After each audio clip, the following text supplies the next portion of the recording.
मार्गदर्शक आदरणीय संतोष तांबे सर यांच्या आईवडिलांना मी विनंती करतोय की तळेगावकर मॅडम गेल्या 1.5 तासापासून आपलं सर्व संमेलन त्यांच्या अध्यक्षतेखाली संपन्न होतं आणि त्यांनी संपूर्ण वेळ दिलेला आहे. तर मला वाटतं तळेगावकर सरांना देखील विनंती की आपण मंचावरती यावं आणि आपल्या जोडीनं आपण सन्मान सर आलेले आहेत, मला वाटतं त्यांनी समोर यावं, आपला सन्मान पूर्ण केलाय आणि या मातीसाठी एक चांगला विचार पेरण्याचं काम आदरणीय तांबे सरांच्या माध्यमातून होतोय.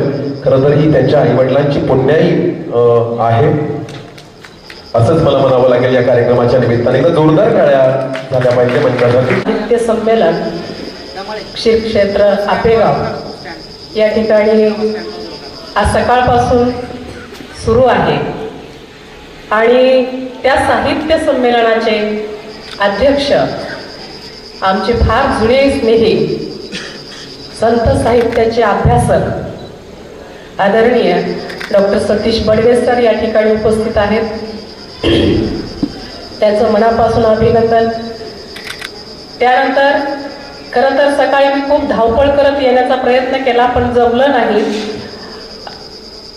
या साहित्य संमेलनाचे उद्घाटक म्हणून लाभलेले डॉक्टर सदानंद मोरे सर मुंबईमध्ये असूनही सातत्यानं आपला मैत्रीचा धागा जपणारे दूरदर्शनचे माजी निर्माता कार्यक्रम प्रमुख आदरणीय जयू भटकर साहेब या ठिकाणी उपस्थित आहेत. आज या सगळ्यांसोबत आपण या साहित्य संमेलनाचा आनंद घेतला. या संमेलनासाठी जी धडपड आणि सातत्यानं धडपड चालू असते ते माझे मित्र सहकारी स्नेही असे माननीय संतोष तांबे सर हे फक्त आजच्या संमेलनापुरतंच नाही तर मी गेली त्यांना 20 वर्षांपासून पाहतीये. एकदा एखादं काम मनावर घेतलं की ते नीट नेटक्या पद्धतीनं कसं कळीला जाईल आणि त्यासाठी किती खस्ता खाव्या लागतील तेवढ्या खाण्याची तयारी त्यांची असते आणि सातत्यानं पैठण शहर आणि पैठण शहराच्या आजूबाजूच्या परिसरामध्ये ते साहित्यिक उपक्रम यशस्वीरित्या राबवत असतात. याचा खरंच आनंद आहे. सोबत काम करणारी माणसं जर अशी ऊर्जादायी असतील तर काम करताना मजा येते. त्यांच्याकडे पाहून आपल्याला खरंच फ्रेश वाटतं आणि अरे वा आपले मित्र इतकं चांगलं काम करतायत तर आपण का नाही, अशा पद्धतीचा एक नवा ऊर्जा स्रोत आपल्याला निर्माण होत असतो. मित्रांनो, वारकरी साहित्य संमेलन माऊलींच्या गावात होतंय.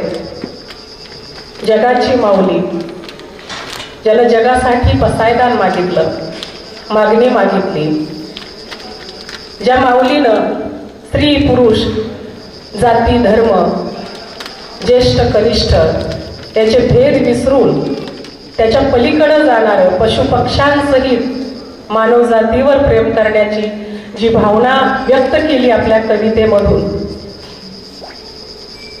कवीचं अंतःकरण किती निर्मळ आणि पवित्र असतं याचे उत्तम साक्ष म्हणजे ज्ञानेश्वर माऊलींचं मन आहे.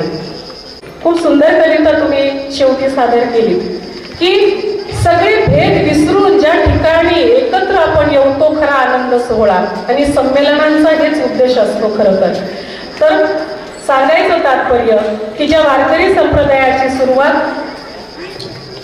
माऊलींनी केली आणि त्यांच्या प्रांगणामध्ये येऊन आज आम्हाला कविता म्हणायला भेटतात, ज्या विश्वावर प्रेम करणाऱ्या माऊलींच्या चरणी मी माझी एक रचना ठेवते. फार पूर्वी लिहिलेली कविता आहे. कविता म्हणण्याचा कवीला खूप मोह होत असतो. एक म्हणतात किंवा विरहणी म्हणतात. तर मला नाही माहिती की माझा हा प्रकार कुठल्या याच्यात बसेल, पण मी एक वेगळ्या प्रकारची रचना पंढरपूरला गेले होते आणि तिथं जी रचना तयार झाली होती ती ठेवण्याचा आपल्या समोर प्रयत्न करते.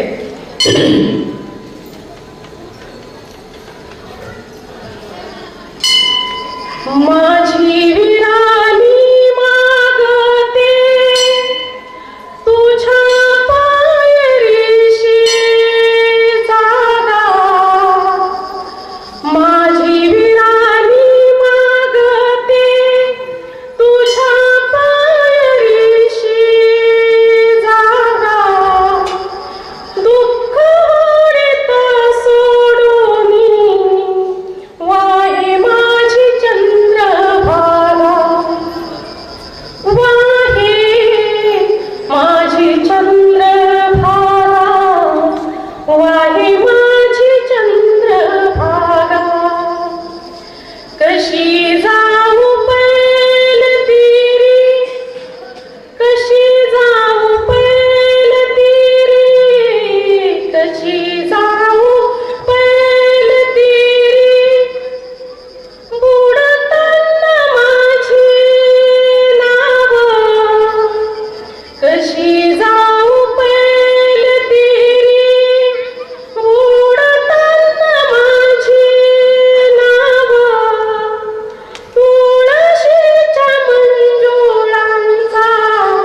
2007 साली आला होता आणि त्या कविता संग्रहातली ही माझी कविता मी कुठंच म्हटली नव्हती, पण आज या ठिकाणी मला तो म्हणण्याचा मोह झाला. इतका सुंदर क्षण अनुभवण्याची किंवा अनुभव घेण्याची जी संधी उपलब्ध झाली, त्यासाठी तांबे परिवाराच्या आणि विशाल बहुउद्देशीय संस्थेच्या ऋणात राहणं पसंत करते. आणि जाताना मला असं वाटतं की एक माझी फेवरेट कविता मी तुमच्या समोर ठेवते, जरा गोड मानून घ्या. इथं बऱ्याच महिला आहेत, त्यांच्यासाठी ही कविता आहे. याचा अर्थ असा नाही की पुरुषांनी ती ऐकू नये, त्यांच्यासाठी ती सुद्धा ही कविता आहे. जगण्याचे जगणी जगून झाली बाई, समजून उमजले तरी मज कळले नाही, समजून उमजले तरी मज कळले नाही.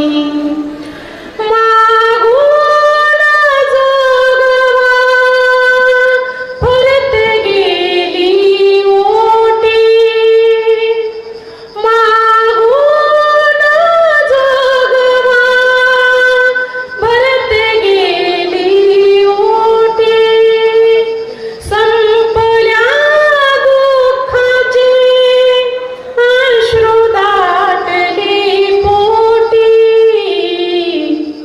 जगण्याचे जगणी जगून झाली बाई, समजून उमजले तरी मज कळले नाही.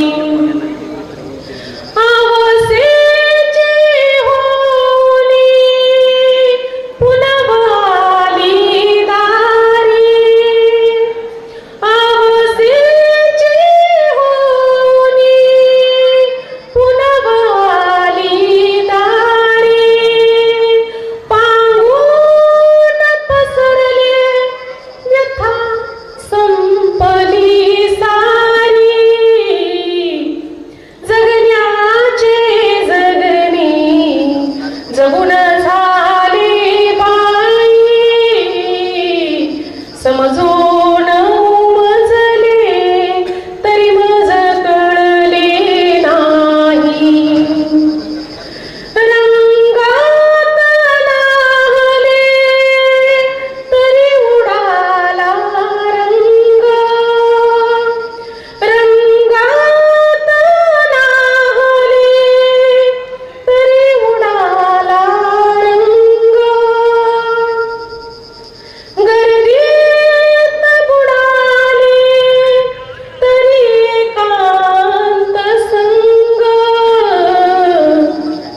जगण्याचे जगणी जगून झाली बाई,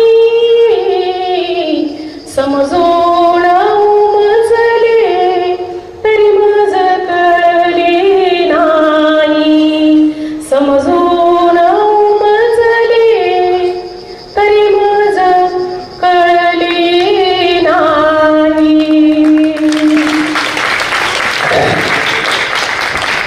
इतक्या विविधांगी रचना आपण गेले 2 तासापासून ऐकत आहात. आपले मनपूर्वक धन्यवाद आणि आमच्या कवी मित्रांचे आभार, कारण एवढ्या सुंदर, वेगळ्या, वैशिष्ट्यपूर्ण आणि भाषिक समज वाढवणारी, माझी समज वाढवणारी इतक्या सुंदर रचना आज ऐकायला भेटल्या.